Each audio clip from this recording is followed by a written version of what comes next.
আজকে সরকার প্রধান চিফ অ্যাডভাইজার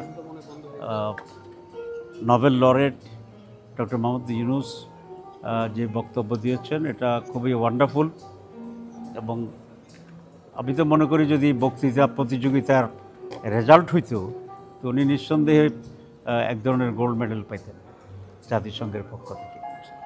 তো চমৎকারিত্ব হচ্ছে এরকম যে এবং ব্যতিক্রম হচ্ছে এরকম দিস দ্য ফার্স্ট টাইম যে কোনো রাষ্ট্রপ্রধানের সাথে দেশের মূল পলিটিক্যাল স্টেক হোল্ডার যারা তাদেরকে সফরসঙ্গী করা। আমরা ওনার এই ব্যতিক্রমী উদ্যোগকে স্বাগত জানিয়েছি জামাতের পক্ষ থেকে আগে থেকেই। আজকে আমরা সেটাকে আবার এটাকে স্বাগত জানাই এবং এটা 3টা প্রোগ্রামে গিয়ে ওনার এই সিদ্ধান্ত যে দেশের জন্য অনেক ইফেক্টিভ ছিল এটা আমি পার্সোনালি রিয়েলাইজ করেছি। আমরা ইনভেস্টর্স ফোরামদের প্রোগ্রামে গিয়েছিলাম, তো সেখানে উনি যখন বললেন বাংলাদেশের কিছু ফিউচার প্ল্যান দিচ্ছিলেন, তাদের কেউ কেউ বলছিল যে এটা একটা কন্টিনিউটি দরকার হবে পলিসির।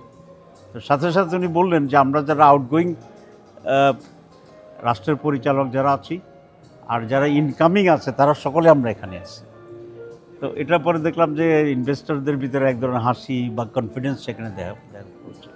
যে আজকে আমরা গেলাম সেখানে এটা রিফ্লেক্টেড হয়েছে যে বাংলাদেশ জনগণ ইউনাইটেড আছে এখন, যে সকল মেজর রাজনৈতিক দলের নেতারাও এখানে একসাথে আসছি, আমরা কথা বলছি, আমরা একসাথে ঘুরছি, মিটিংয়ে যাচ্ছি।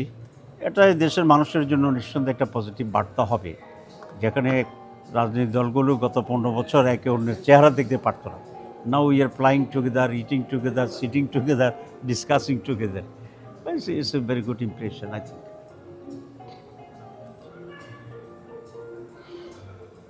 জি, একটা প্রশ্ন হচ্ছে নির্বাচনের সময়সীমা নিয়ে উনি বলেছেন যে ফেব্রুয়ারিতে নির্বাচনের প্রস্তুতি নিচ্ছি বাংলাদেশ, এর সঙ্গে সংস্কার অন্যান্য চলমান।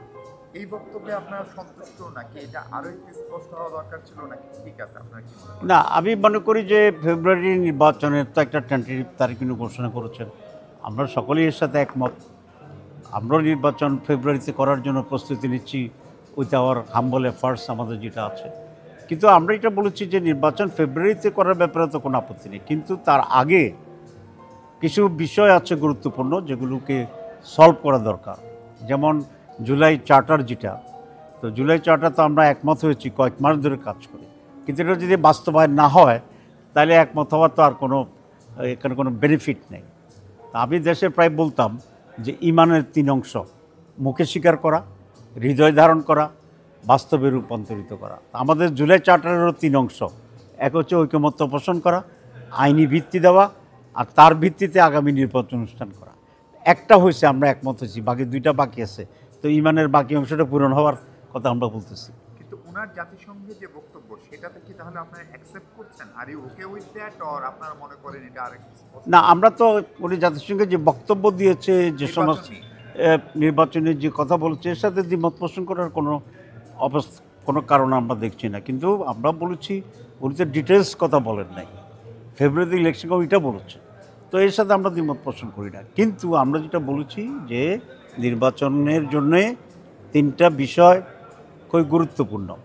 একটা হচ্ছে জুলাই চার্টারকে আইনি ভিত্তি দিয়ে তার ভিত্তিতে এটা করতে হবে, ঠিক আছে?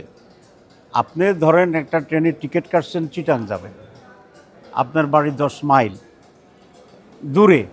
এখন এই 10 মাইল যাওয়ার জন্য আপনার এখানে ভেহিকেল দরকার। আমি যদি এটা বলি আমি ট্রেনের টিকিটে যাব, কিন্তু গাড়িটা তো আমার জন্য জোগাড় করতে হবে। তা আমাদের কত এরকমই।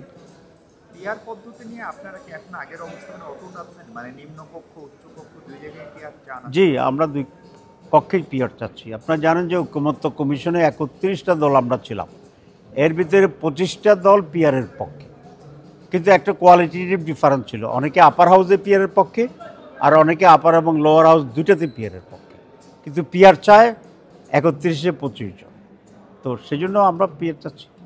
পিআর যদি শেষ পর্যন্ত না হয় তাহলে কি আপনারা এই নির্বাচনে অংশ নিচ্ছেন? শেষ পর্যন্ত না হয় ইফ বাট, এগুলো রাজনীতিতে নাই। আমরা আমাদের দাবি করতেছি এবং আমরা আশা করি এটা সরকার মানবে, যদি এটা জনগণের দরকার। And will participate election on February. সরকার না মানলে তখন আপনারা আমি তো বলছি না, ইফ বাট তো রাজনীতিতে নাই। আমি বলছি আমরা দেখব। আচ্ছা, আপনি এখানে আসার পরে আমরা জানি যে আপনার নেতাকর্মীদের সাথে এখানে দেখা করছেন, কথা বলছেন এবং বিভিন্ন বৈঠকে আপনি অংশ নিচ্ছেন, যেগুলো হয়তো মিডিয়াতে প্রচার করা হচ্ছে না। আপনারা কি আসলে ইউএসএ কোনো অফিসিয়াল কারোর সাথে কি আপনারা দেখা করেছেন জামাত ইসলামের পক্ষ থেকে? না, আমাদের সাথে এখানে কংগ্রেসম্যান, যারা সাবেক কংগ্রেসম্যান আছে, কত ইম্পর্টেন্ট লোক আছে, তাদের কিছু আছে, এদের সাথে আমরা ইনফর্ম কথা হচ্ছে, এবং অনেকে আছে আগে থেকেই আমাদের ফ্রেন্ড, এবং সেরকম আমরা কিছু সৌজন্য সাক্ষাৎ আমরা করছি। আমি জানতে চাচ্ছি, বাংলাদেশ জামাত ইসলামী একটি রাজনৈতিক সংগঠন যেটি প্রকাশ্য রাজনীতি করছে। আপনার আজকে একটি সংবর্ধনা সভা আছে এখানে, জি। জামাত ইসলামের লোকজনই এটি আয়োজন করেছে, কিন্তু সেই আয়োজনটা কেন বাংলাদেশ জামাত ইসলামীর নামে হয়? আসলে জামাত ইসলামী দল হিসেবে একটা নির্দিষ্ট, কিন্তু আমরা রাজনীতি করি বাংলাদেশের সকলকে নিয়ে, সকলের জন্য। তো যেহেতু আমি কয়েক হাজার মাইল দূরে আসছি, এখানে বাংলাদেশের যারা আছে সকলেই এখানে আমার মানুষ, আমি সকলের মানুষ। তো সেই জন্যই এই সম্বর্ধনাটা কোনো একটা দলের ভিত্তিতে হচ্ছে না, আমাদের আমেরিকান যে সমস্ত লোকরা আছে তাদের পক্ষ থেকেই এটা একটা গণসম্বর্ধনা। বিগত 16 বছর আওয়ামী লীগ জামাত ইসলামীকে একটা সন্ত্রাসী সংগঠন হিসেবে যুক্তরাষ্ট্রে উপস্থাপনের চেষ্টা করছিল। তো এবং বেশ কয়েকবার তাদের যে স্টেট ডিপার্টমেন্টের যে স্টেটমেন্ট দেওয়া হয়েছিল সেখানে জামাত ইসলামের নামও এসেছে। No, that's wrong information. ওকে, তো এই বিষয়ে আপনাদের আসলে তাদের অবস্থান কি চেঞ্জ হয়েছে? কাদের, আওয়ামী লীগের? না, এই স্টেট ডিপার্টমেন্ট। না, স্টেট ডিপার্টমেন্ট তো আগেও আমাদেরকে সন্ত্রাসী বলে নাই, এখনও তারা বলছে না। আগেও আমাদের সাথে